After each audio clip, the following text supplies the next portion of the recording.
Sorry, can y'all see this? Yep. Awesome.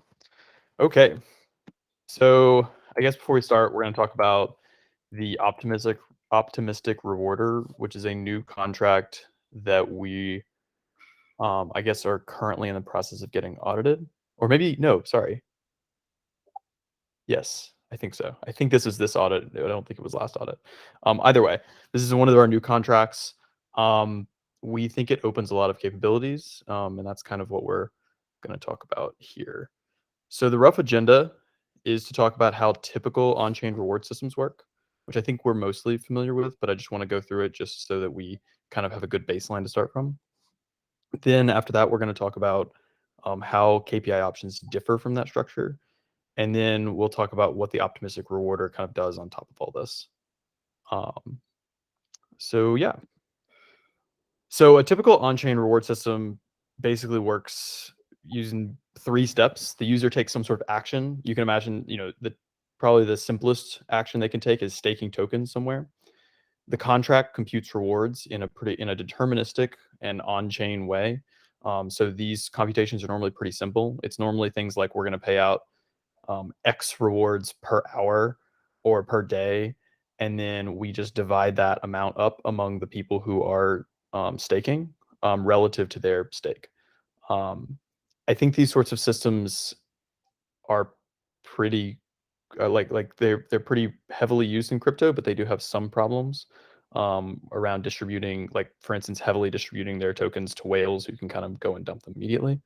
So after the contract kind of computes the rewards in this very kind of deterministic and simple way, the user can claim those rewards from the contract at any point after that. Yeah, so it's pretty simple. It's pretty gas efficient. It's kind of straightforward. I think we've all used contracts like this. So KPI options kind of depart from this approach a little bit. They basically do all the same stuff, except for at the end, the user claims a KPI option. So the contract is still doing the same sorts of things to determine how many KPI options you get. But instead of getting a token that you can go and sell, you get a token that you can go and exchange for rewards.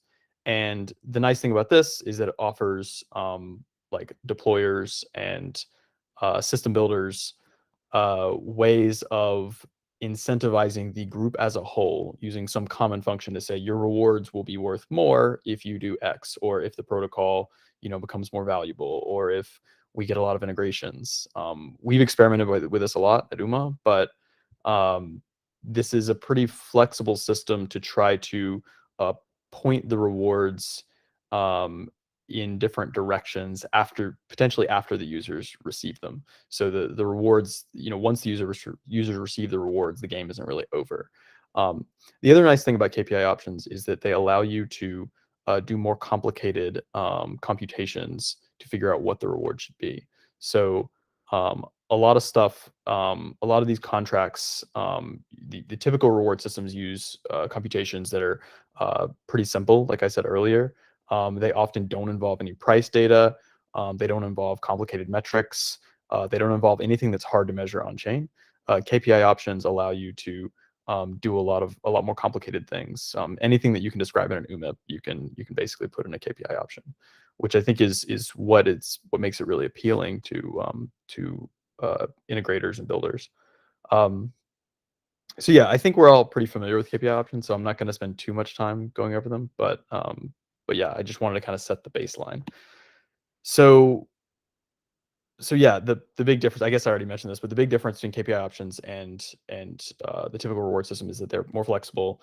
The rewards can be conditional on certain outcomes. So I didn't really talk about that one, but you can have a KPI option that doesn't pay out anything unless some outcome happens. So for instance, you could have a KPI option, that pays out only if the protocol ends up actually, let's say that you're doing an initial round of staking and you don't pay out any rewards unless the protocol actually builds the system that it promises to build. The KPI option, like I said, the KPI option value doesn't need to be computable on chain. So what's missing from all this? We clearly need some NFTs. Obviously, we need to have some sort of non-fungibility here. on a more serious note, the KPI options expire, which is like a big problem that a lot of our partners have pointed out. Um, and the second part is that this computation the contract is doing, it's not fully off chain with KPI options. You still have to have the contract determining the relative rewards that each user gets. So if I stake 1,000 tokens and you stake 50 tokens, you're going to get a lot fewer rewards than I do. It's hard for KPI options to make to have more complicated ways of valuing users relative to one another. So it basically, because these tokens are fungible, you still have to figure out that person A gets 5x as many tokens as person B on chain. You can't do that off chain.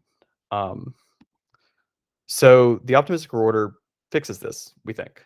Uh, because the reward token is persistent and it doesn't expire, uh, you don't have the problem of you don't have people having to roll these. You don't have issues with like how to figure out how to keep people incentivized after the initial expiry for the metric.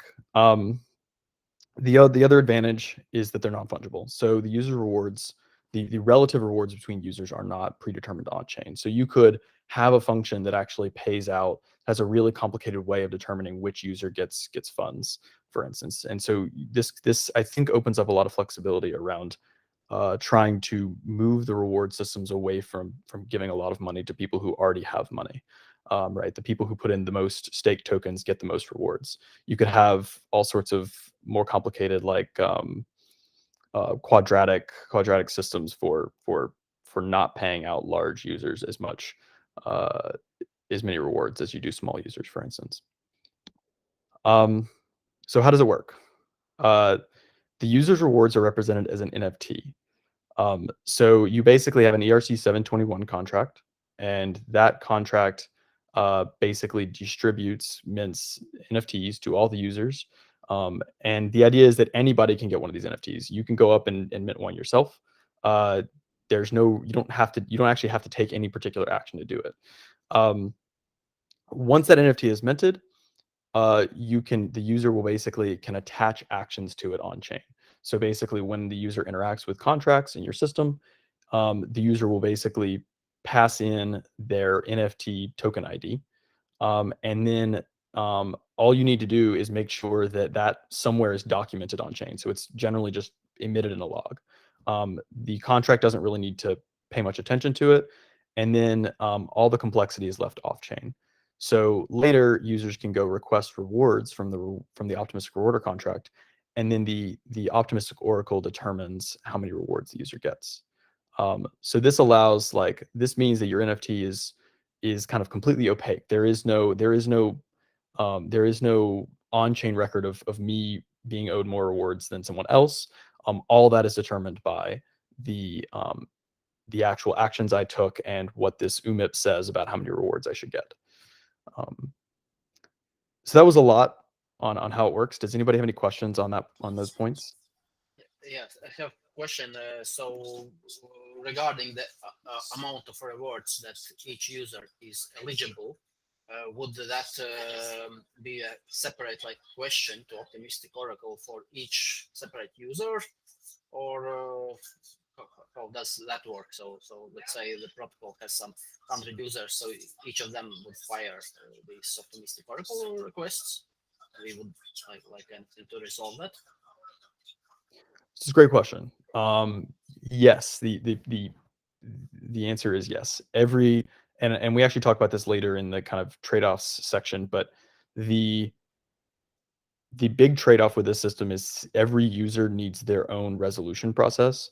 So that is definitely more costly. Each user is going to need to request their rewards and kind of propose an amount that they think they should be paid, and then the optimistic oracle will then kind of either verify or reject that. And so it ends up being kind of a two-step redemption process, which is pretty painful for users. But there are some ideas, and these aren't implemented yet, but there are some ideas we've tossed around being it like users being able to effectively kind of sell these NFTs to some sort of, you know, I guess you could think of them as a relayer. You could sell them to a relayer who will buy them at a slight discount and then do that redemption process for you. But yes, you're completely right that each token has its own redemption process. So that ends up meaning that that the redemption process is more costly. Does that answer your question?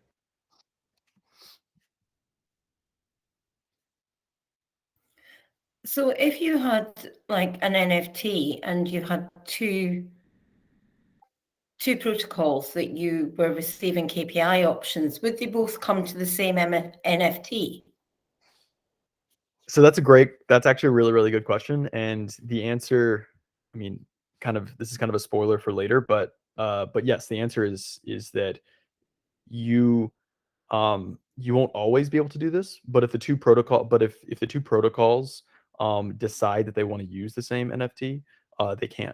So you can think of these NFTs as really just like representations of somebody's identity, and as long as the protocols are both willing to point at the same ERC 721 contract as the NFT, as their kind of source of truth NFT, then that NFT could be used for rewards in multiple protocols at the same time. Why use NFTs versus just like registering an EOA address, I guess? I see. So yeah, the nice thing about NFTs is that they're transferable, and they have a common interface. So it's a standard interface. So that means that like lots of contracts know how to interact with these. It's easy to move them around. It's easy to see that you have it in your wallet, which is nice. The other advantage is that like if for instance for that redemption thing that I just that we were just talking about that on Rainis's question, you could sell this NFT to somebody at a slight discount and have them do the redemption, and then you can go and mint yourself a new one, right? And like, so the transferability has a lot of advantages, and you could build that transferability into some sort of system where you track the address in the contract, but the transferability wouldn't be using this kind of common ERC 721 interface that's kind of heavily used throughout the ecosystem. So I think there are a lot of advantages to using NFTs, even if you're using an NFT for something that it's like not, I guess, typically used for. Cool. And are these particular NFTs, or could KPI options be associated with any NFT? Yeah, so another spoiler, but it's a very good question. So you could take, for instance, I'll give an example. You could take CryptoPunks, and you could say CryptoPunks, I believe they're ERC 721. I actually don't remember if they predate that, but CryptoPunks, let's say CryptoPunks is an ERC 721 contract. The entire CryptoPunks collection is within this ERC 721 contract, as long as the rewarder contract that, let's say Yam decided to deploy one of these rewarder contracts to reward their users for something. Yam could arbitrarily say, hey, like we want to reward CryptoPunks owners and CryptoPunks owners only. So they could select the CryptoPunks ERC 721 contract and have their rewarder point at that contract. And then to actually claim your rewards, you would need to have an NFT, like a CryptoPunks NFT, be associated, or you need to provide that NFT when getting rewards. So yeah, you can use any NFT, but the protocol has to kind of point at the ERC 721 contract for that NFT for that to work. Does that make sense? Yeah, thanks, Matt. Yeah. Okay, so I'm gonna move forward because a lot of the questions are really good and they actually got to some of my later points. But what are the bad things? So the bad things is exactly what Rainis pointed out. Since each token has its own value, it needs its own resolution process. This means that a person who wants to redeem has to request, they have to wait aliveness, and then they have to send a settle transaction. It's not only like a multi-step process with some waiting, but it's also going to be more gas because they have to send 2 transactions. None of these transactions should be extremely expensive. but there's still, it's still 2 transactions. And like I mentioned earlier, this is solvable potentially by having users sell their NFT to some sort of arbitrager or relayer who will do that redemption for them, and then they just get the tokens up front, but they just get slightly less because they have to compensate that relayer for the service of claiming. The other thing we could do is add some sort of delegated redemption into the contract. Yeah, so this is more complicated, but it's basically where you would, yeah, I don't want to go too deep into the contract details, but yeah, you could add some sort of smart contract system where users can submit a signature or something, and you can have relayers who kind of do some of this on-chain process for them without them ever having to give up ownership of the NFT. But that's a little bit more complicated, and that would require contract changes, I think. So yeah, the other bonus features that are included here is that you can the optimistic rewarder doesn't have to create its own NFT. It can, but it can use pre-existing ERC 721 contracts.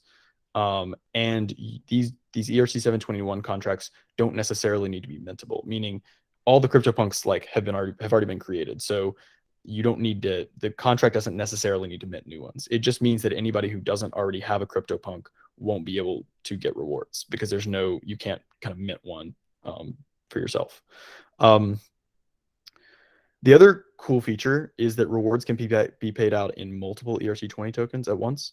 So when you request redemption, you can actually, you request an array of ERC20 tokens and amounts. So for instance, a project could pay out their project token and a portion of the project revenue in, whatever tokens they get revenue in, for instance. So this is pretty cool. I think one of the, it probably simplifies the process. It means that that a deployer wouldn't necessarily have to deploy multiple KPI options contracts to pay out different types of tokens. So yeah, and last, it could be used to reward galaxy eggs for Tom. Oh, wow. So that's pretty cool too. But yeah, so Hey, man, I have a question for you. sure. Are there advantages to, if I was to do an airdrop, are there advantages to using the optimistic rewarder contract over how airdrops are done today? It's a good question. Yeah, I think so. I think it could be. I think it could be an airdrop that you could think of it as like a persistent airdrop where like the people who get these NFTs hold on to them, and the project may be able to give out persistent rewards to them or incentivize those people to do things and get more rewards if they were some of the airdrop recipients and they took some other action. So you could have it be potentially a persistent incentive mechanism rather than just a backward looking incentive mechanism where like, hey, great, you used Uniswap once before, so like now you get 400 uni tokens. Instead, they could say, you use Uniswap once before, you get an NFT, and you can grab 400 tokens now, but we'll also incentivize you to be an LP in Uniswap in the future, or you'll get more tokens if you'll get like a bonus on your tokens if you stake in a governance system or something like that. That's really cool. That's awesome. It seems like a good way to go after NFT marketplaces. Like if you launched a new one and you're like, okay, let's pick out like the top 50 NFT projects and we're going to airdrop some, basically like these future rewards, this KPI type rewards to the people who hold those tokens to bring them onto your marketplace. Yeah, have them type up their people. And the cool thing is that in that case, John, you don't even need to like airdrop anything. You can just say, hey, we've deployed this rewarder contract. If you show up with your NFT, you already have rewards. So you're not like receiving anything in your wallet. You're just using the NFT that you already have. Which is cool.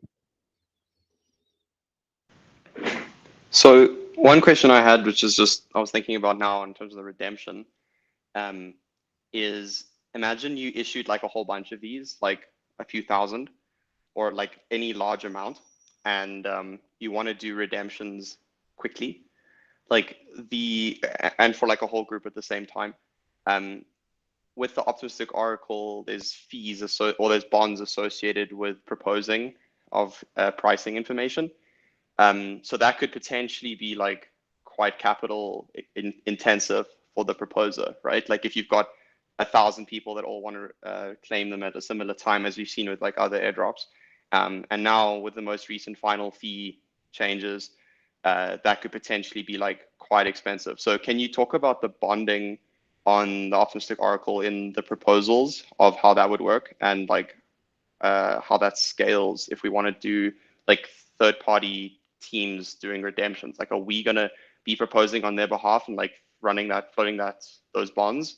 And how's that gonna fit together? Yes, it's a great question. The thing I didn't mention in here, and actually it's kind of a negative and kind of a positive for the situation you said. The optimistic, like there's no proposer bot required here. Only a disputer bot is required. When you request your redemption, you put down a bond, and that bond will be repaid to you if your redemption goes through. So the users would actually front the bonds for those redemptions, technically. Yeah, so it wouldn't be capital intensive on the proposer. In fact, the proposer doesn't have to do anything in the kind of naive flow, because the user would show up, they go into a UI, the UI tells them how much they're supposed to receive. They click a button, it sends that proposal, it takes a bond out of their wallet, and then they wait 2 hours and they go back and they actually, retrieve the tokens. So the proposer bot doesn't have to do anything. The downside is the user has to actually provide a bond up front, which is could be somewhat frustrating. Yeah. On this, I have a question. So would the user need to manually enter the proposed rewards he thinks he's earned, or the front end somehow would calculate that for him? I would expect the front end to calculate it for you. That would be my expectation. With the caveat, the front end would probably tell you, hey, by the way, like, we think this is right, but no guarantees. Like, I think that's, if I were designing a system like this, that's what I would do. I would have it like a front end that did it for you, with the option for you to change it if you disagreed with the front end, and with a disclaimer that the front end isn't accountable for you losing money. Couldn't you also just have like some sort of like middleware contract where the project team could just like put a lot of ETH or whatever in this contract and have it call redemption on the user's behalf? And Yeah, like but pay the bond in that way. but there's no way to protect against users who are malicious and grief the project by sending them invalid redemptions. I don't think. Yes, there. I mean, couldn't that contract just like only allow for one redemption per NFT or something? Yeah, maybe. But okay, so you're saying like you almost do rounds of redemption and you deploy a new contract, and then you say like, yeah, you can make us lose our bond, but if we lose our bond, you're not going to be able to redeem in the future or something. Couldn't you do some kind of check beforehand? Like you have some address that's controlled by like you have a front end interface, click the button to claim rewards. That goes into like some management where like the project is making sure that this is like a good, request. And then their address actually calls like this middleware contract, or just calls directly and does the bond on your behalf. So you're like checking before you actually get to the contract level. Yeah. Yep, that's possible. Or you could do, I think maybe a simpler way would be to, maybe not simpler, but like one where the project team is not sending the transactions. The project team could provide a signature, and that middleware contract could validate the signature, so that the project team kind of signed off on this estimate or something. Yeah. But yeah, that's a good point. Hey, Matt. I feel. Go ahead, Chris. No, I was just gonna say like this UX sounds horrible. Yeah. And yeah, like strictly worse than like all the existing products. So I feel like to actually make this usable, we need to like fix or like actually come up with a design for the marketplace where you can sell these to some like third party who will do the redemption for you and the bonding for you and all of that. Like least of which, like interactive protocols that require you to come back are like really not friendly to users. Like I want to click one button and get my money, right? I don't want to have to come back in 2 hours, especially if it's for an airdrop, right? Like it obviously depends on how much value you're claiming, but yeah, I feel like we need to figure that one out to make this usable. And obviously that's like a step 2, like it doesn't change any of the initial design or what we've got already, but yeah, it just feels like this doesn't serve a need and use like a usable need unless we can solve this UX hurdle. Yeah, so the initial plan was to basically have people sell these NFTs to some sort of relayer. That was kind of our initial intuition about how this marketplace might work. You know, the truth around this contract is that like it is just a contract right now. There is no product around it. We would, you know, it needs to be productized and infrastructure needs to be built around it to make it more usable, in the same way that like across wouldn't be, you know, just the smart contracts for across aren't that useful without kind of infrastructure around them to make the transactions happen and to actually move the money around. So I think that you're definitely right. I think there is some hesitancy about that approach, mainly because it kind of conflicts a little bit with the lack of an expiry. Because if you're selling your NFT to someone, you don't, you know, it's not like you're just getting rewards and you kind of continue earning. You've kind of gotten rid of the NFT, and if you want to continue in the system, you need to mint a new one. So it might be that like the best solution is to add some sort of delegated system where someone where like someone can do the redemption on your behalf and take a small amount of the rewards for themselves or something. But I think that would just be a more complicated solution. So you're definitely right that this isn't a full product yet. It's really just, it's almost like a component or a contract that could power a product right now.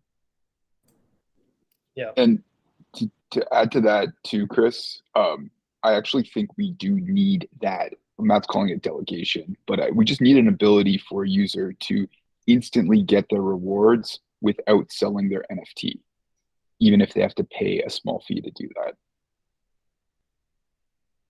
Yeah, 100%.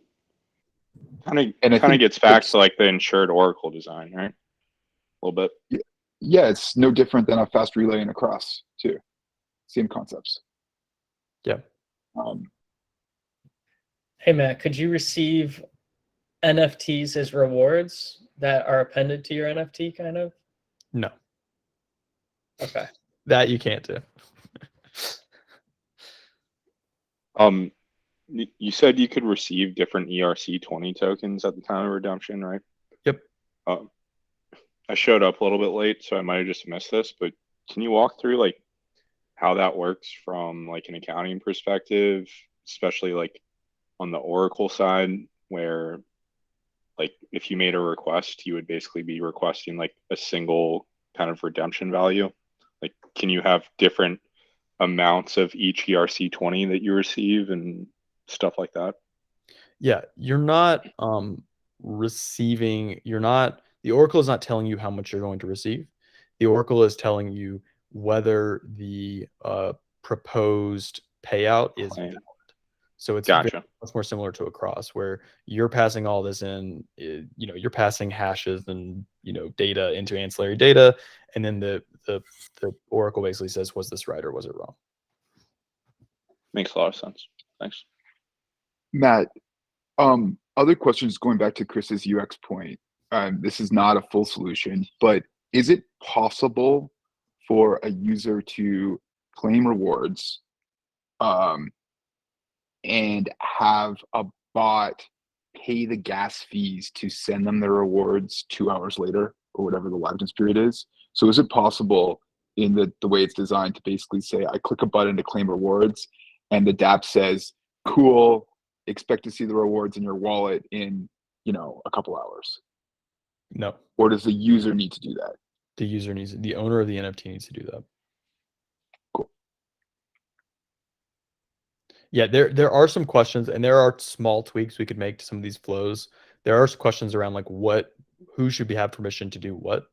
What you can do currently is you can make proposals for you on behalf of users. So a project team could make the proposal for a user, and then the user could show up later and redeem, actually like withdraw the tokens for that proposal, if that makes any sense. So you could have like an airdrop, and the project team immediately goes through and like makes proposals for each user's or makes claims for each user, and then that passes liveness, and then the users can go in and claim those rewards. So that you could do something like that. The problem with that overall incentive structure is that there's no payout for the person who makes that initial proposal. So there's no kind of, it's not an economic, like if you were to try to build a system like that, it would work if you're trying to do an airdrop or something, but it wouldn't really work if you want kind of a sustainable, economically rational system where people are where the users have a one-step process, and there's all these relayers or arbitrageurs who are kind of doing the other steps for them.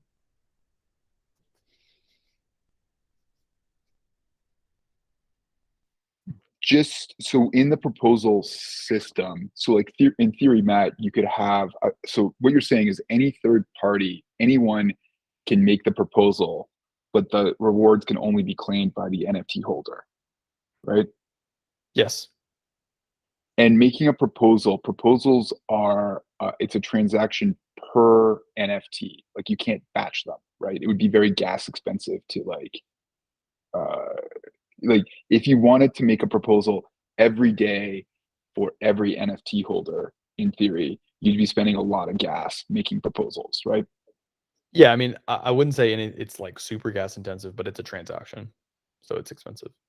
And it's a transaction per NFT. You can't batch them and make a proposal for like everybody or whatever. No, not right now. No. Cool. Yeah. I mean, it could make sense. I mean, something that I like haven't fully, like when we were designing this, we didn't at least I didn't fully wrap my head around or understand is who should have permission to do what. Whether the redemption step should be possible, that kind of final step should be possible to do, like a third party should be able to do that for a user.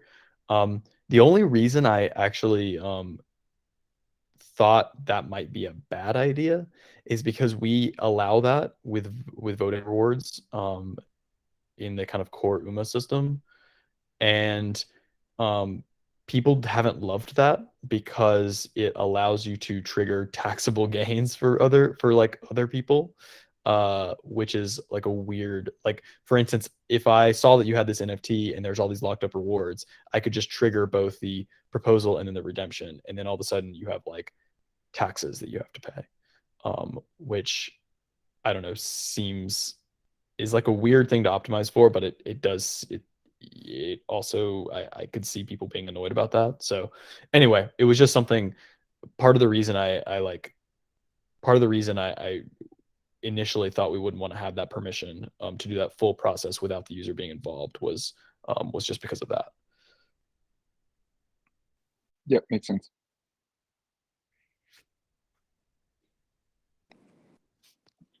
Can you talk again about like parameterizing how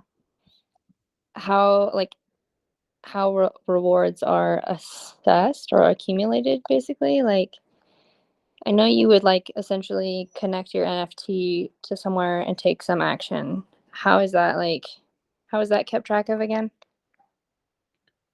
So yeah, let me go back up.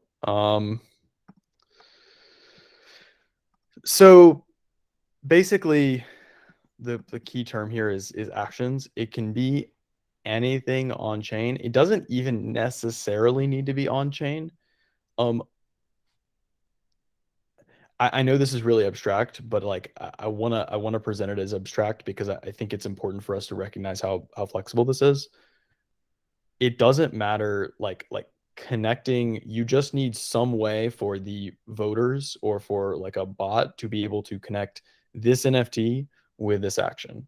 It doesn't matter like it like often is done on chain by I take some, I like stake my tokens, and then I, pass in the NFT ID when I'm doing that. So then the contract can kind of log the fact that this staking action is connected to this NFT ID.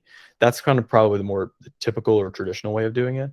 But you could do stuff. You could do stuff that's like even like more abstract. Like I set up, I took some actions on Solana and passed in my NFT ID there, but then I actually get my rewards on Ethereum because it's all public and it's all, as long as the voters can view the connection between that NFT ID and that action, then the voters can ascribe those rewards. You could even go as far as to connect users on Discord to like a token ID, and then actions they take on Discord could, as long as they're publicly visible, could be considered here. So there's really a wide range of stuff that qualifies as an action. Or regarding these actions, so that like could theoretically be even extended to like rewarding some contributors in a DAO, whether or not let's say they hold a position in a DAO for some role, and then let's say after quarter the community kind of evaluates whether or not some goal has been achieved and whether or not that person deserves some kind of reward, or there should be some on-chain events as well. Exactly. Yes, 100%. You could have it be super retroactive. So you could have a DAO, you could have people with positions in that DAO, and then you could have those people, kind of do their jobs. And then later you could have a community kind of vote on it. And this is just a way of connecting that vote of what these people, what tokens or what money should be allocated to these individuals. You could have that vote be kind of the public connection of these rewards to those token IDs, and then you could pay out based on that. So there's all sorts of weird structures you could go with for sure. So do you need to permission someone to pass your NFT ID, or can anybody pass anybody's? Anybody can pass any NFT ID. Interesting. And so one what if thing you do bad actions? Well, yeah, it depends. Yeah, it depends on the contract, right? It like you could definitely it's flexible, so you can structure it any way you want. You could permission the functions such that actions are permissioned, and it has to be the owner of the token ID who can kind of take an action that connects to it. But like what you put in your UMIP is we're looking at logs coming from this contract, and maybe you permission that contract in such a way so that people can't connect weird actions to the NFT ID. In our contract, we actually don't permission this, but we record who the caller is. So you could have a system that says, well, anybody can trigger this log to occur on chain, but if the caller is not the owner of the token ID, then that call is invalid. Or if the caller is not this other contract that is recording these actions, then it's an invalid call and we're not going to consider it. So yeah, there's all sorts of like different structures, and you can permission it. You don't have to, though. I guess like the thing I'm trying to get at is like the optimistic rewarder does not care how the UMIPs are structured or how the token IDs and the rewards are connected. All the optimistic rewarder does is allows the rewards to be paid out based on what the optimistic oracle thinks is a valid payout. But beyond that, it's kind of totally up to the user and the system and the structure that the team comes up with for how to connect these things. Does that answer your question, Kevin? Oh, totally. It sounds very open-ended. Yeah. It's basically like as open-ended as like the UMIP process, right? Like it can be anything as long as it's can be like determined by anybody that's like reading the process. Yep. I mean, I would think of it a lot like a KPI option, right? KPI options, you know, you could literally make a KPI option on anything. It's just you just have to determine what that metric is. And in this case, same thing. You can set up these NFTs to accumulate value in whatever way you want. You just need to kind of define in an UMIP how that reward is determined. Yeah, I was just thinking of like bad actions as in like, what if you start tracking people? Like when you get an airdrop, what does that person do with it?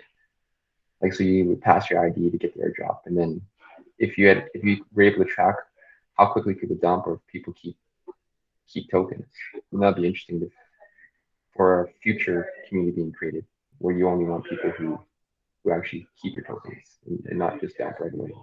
I don't know, just like random things. So you're saying that like basically you could do an airdrop of these, give out a small number of tokens, see which people hold on to them and see which people dump. And you could actually base future rewards on how people acted in that first airdrop or something like that.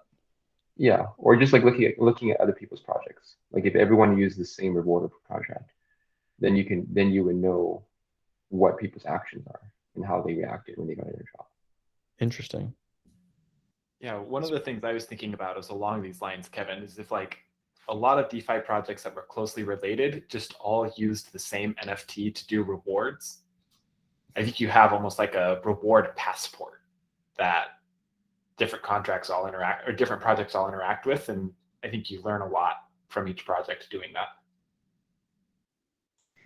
Yeah, and you can combine that with off-chain actions as well, right? So your interactions, your behavior, your DAO contributions, your GitHub issues, your Discord stuff, like literally it can be arbitrarily complex as part of this passport.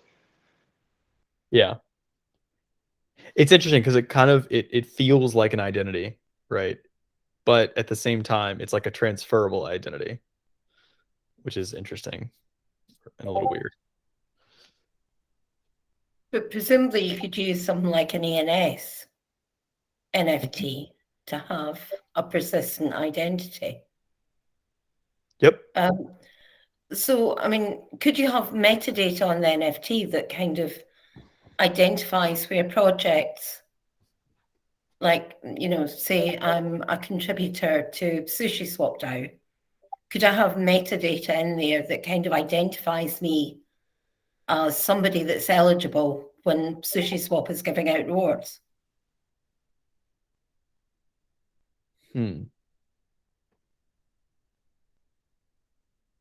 So you mean meta? So I understand what you mean by like, can you have metadata in there? You would. I mean, I think that is the case, but couldn't if you can add any metadata you want to your own token, what prevents other people from claiming that they're you in their metadata, or claiming that they're actually the person who deserves the rewards in their metadata? Does that make sense? Or are you saying like you connect it, like you have some way of like putting metadata in your NFT that, or putting that, yeah, actually, I don't know. I don't know if you could do that. I was just thinking about something like, I think it was Chris that mentioned about a rewards passport. And you get Archex has a passport, but it's kind of operates a bit like the degen score of your previous actions. I don't understand at a technical level, but as I understand it, your previous actions on chain get recorded in the metadata of this NFT, which kind of makes other things happen. I see. Yeah, you could definitely do that. I mean, you could 100% have a system like that where the metadata gets accumulated in the NFT. Now, this system that we have does not like doesn't really care much about the structure of the NFT. We do have an NFT that we have kind of a default NFT you can use, but you can also create your own NFT that does exactly what you're saying and then put it into the system. One complexity with that though And I think like a big limitation for like how general this can be is you need the data to be publicly accessible and verifiable. So Yes. like if you wanted to do like Discord contributions or something, you need some way of like linking a Discord account to this like specific NFT. And like that needs to be in like a publicly verifiable form that both the voters and the bots can consume. So I think like from an implementation perspective, like that's going to be probably one of the most challenging parts, is like how we access this diverse data set, and like what are the failure modes, right? Like let's say, you know, there's some spreadsheet or something that links like a Discord username to an NFT ID or like some mapping, and then it gets disputed and then that's not available. Like how do you recover from that? And like these kinds of things, like, I think are going to be interesting problems to solve. And like obviously the UMIP can just specify like, I don't know, you don't vote for like a week and try again each voting cycle, and maybe that data comes available, and like if after a week it's not available, then I don't know, there's like and I don't know what you do then. But yeah, like you're gonna need to come up with some like no data case that can handle that. Yeah, I mean, I think this is like another step in the same direction, in the direction that has made us uncomfortable in the past with UMIPs, where they depend on some sort of centralized service provider. So for instance, if you have data on Discord or you have it in a Google Sheet, it's not only possible that Discord goes down or that, you know, the Google Sheets goes down, but it's also totally possible that whatever user has admin privileges over that data could just delete it, right? And you know, in the past we've used things, you know, we've pointed at specific APIs and said take the median of all these APIs, and then to get like some sort of value or price or something, and then you use that, and if there's no data available, kind of have some way to have some fallback or whatever. But in this case, it's like even worse because there's like more ways for it to fail. We very rarely had to deal with systems setups where like the API that we're depending on or that we're medianizing consistently fails. But like you're saying, in this sort of case, you could have the data be unavailable potentially forever. Like you could have the data just get deleted or get lost. Yeah, there's like a heavy-handed solution here where you could say like the data set needs to be defined before the NFT is issued or something, and like put on IPFS plus like an on-chain commit hash or something where you like, you know, you basically commit to the data set before. But that kind of like defeats a lot of the flexibility here and like the advantages that you get from that. So I don't know, I think there needs to be like some sort of middle ground where we come up with like what is sufficiently persistent for data, and like because this is going to use like some sort of general UMIP, right? Like all of the UMIPs, all of these KPIs are going to use like one UMIP with like custom ancillary data basically. So we could come up with like a rule of what we find like sufficient for data, and if it doesn't fit into that category, then like it immediately defaults to some like no data case, right? Like maybe it has to be stored in a specific format, parsable in a certain way, accessible using a certain, like you got to be able to do like a GET request or something. Like what I'm saying is like we can sanitize it in a way where it works and works for the bots and is also easier to consume. Yeah, I agree with that. Is there a protocol that's like action tracking as a service? Because basically we just need a way for folks to like standardize the way that they're tracking whatever those defined actions are, right? Yeah. I don't know of anyone. I mean, crypto is kind of anti-tracking in general, and there's always the problem of like, I don't know, yeah, pseudo-anonymity anyway, where people kind of like to refresh their identity every once in a while. But yeah, I don't know if this exists outside of, unless you consider like the protocols that are trying to define like decentralized identity as kind of action trackers. There are some referral protocols, Yeah. and maybe this could be used there as well. Something fun to think about. I think like with KPI options and the general UMIPs, like you were talking about, Matt, like we've kind of sacrificed, like ancillary data kind of sacrifices the like certainty that you can always like resolve a price request, right?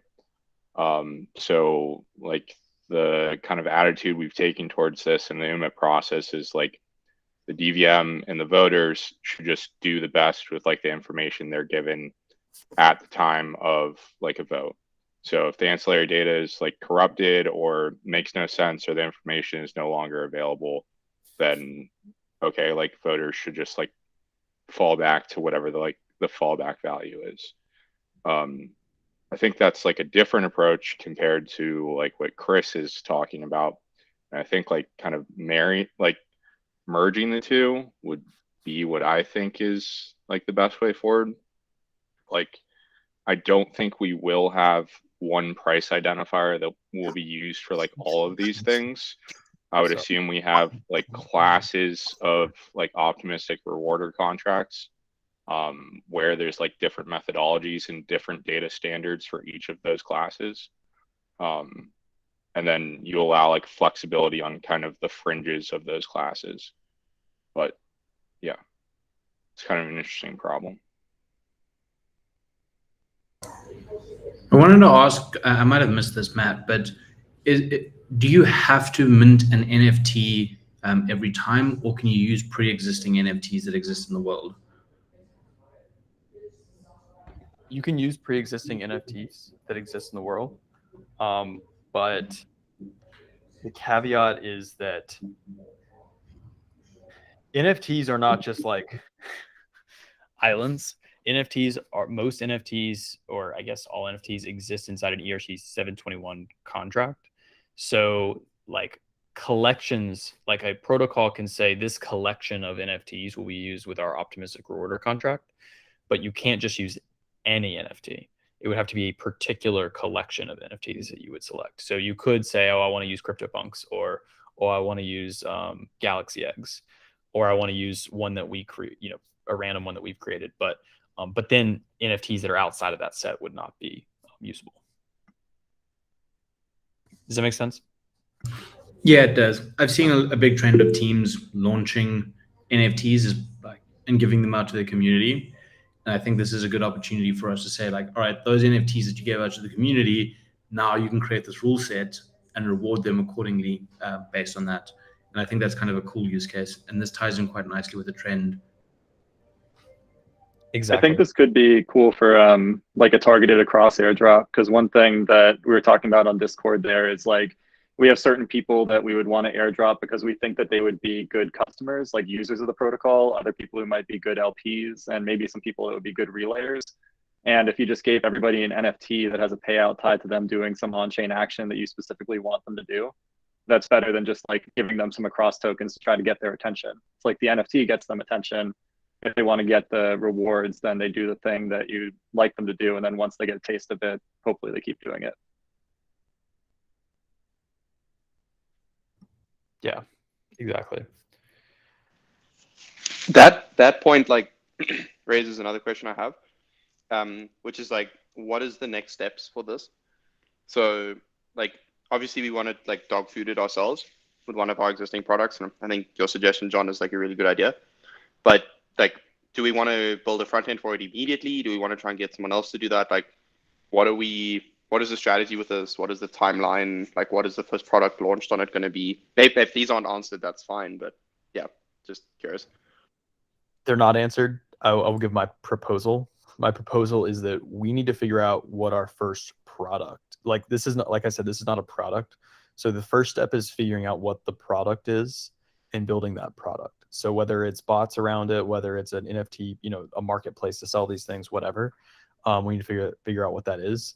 And potentially smart contract changes might be required to get to that end product that we want. Then I think we would launch a proof of concept or something like that, or like you said, like we would do kind of an initial launch. But I think we got to figure out what that product is first. Remember, this is a really flexible product, but the problem we built this primarily for perpetual KPI options. So I think that would be the obvious first one because there's a demand for that. And I'm sure there's a demand for a bunch of other cool stuff too, but yeah. Yeah. Does that answer your question, Chris? Yep, it does. Awesome. All right, I think we are over time. But thanks everybody for your very thoughtful questions. Yeah, it's great. Feel free to reach out to me, by the way, if you have any other questions or other thoughts on it. Can you post slides, Matt? Yeah, for sure. Great job, Matt. Thanks so much. See y'all. Thank you.